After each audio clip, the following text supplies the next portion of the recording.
एक जंगल में एक लालची भालू रहता था। वो हर समय ज्यादा की तलाश में रहता था।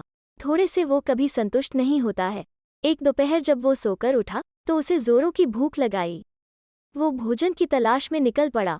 उस दिन मौसम साफ था, सुनहरी धूप खिली हुई थी। भालू ने सोचा, कितना अच्छा मौसम है, इस मौसम में तो मुझे मछली पकड़नी चाहिए। चलो, आज मछली की ही दावत की जाए। ये सोचकर उसने नदी की राह पकड़ ली। नदी किनारे पहुंचकर भालू ने सोचा कि एक बड़ी मछली हाथ लग जाए तो मजा आ जाए। उसने पूरी उम्मीद से नदी में हाथ डाला और एक मछली उसके हाथ आ गई। वो बहुत खुश हुआ, लेकिन जब उसने हाथ नदी से बाहर निकला तो देखा कि हाथ लगी मछली। वो बहुत निराश हुआ। अरे, इससे मेरा क्या होगा? बड़ी मछली हाथ लगे तो बात बने। उसने वो छोटी मछली वापस नदी में फेंक दी और फिर से मछली पकड़ने तैयार हो गया। कुछ देर बाद उसने फिर से नदी में हाथ डाला और उसके हाथ फिर से एक मछली लग गई।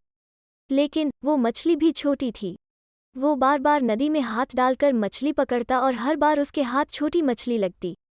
वो बड़ी की आशा में छोटी मछली वापस नदी में फेंक देता। ऐसा करते करते शाम हो गई और उसके हाथ एक भी बड़ी मछली नहीं लगी। भूख के मारे उसका बुरा हाल हो गया। वो सोचने लगा कि बड़ी मछली के लिए मैंने कितनी सारी छोटी मछलियां फेंक दी। उतनी छोटी मछलियां एक बड़ी मछली के बराबर हो सकती थी और मेरा पेट भर सकता था। आपके पास जो है उसका महत्व समझें। भले ही वो छोटी सही, लेकिन कुछ ना होने से बेहतर है।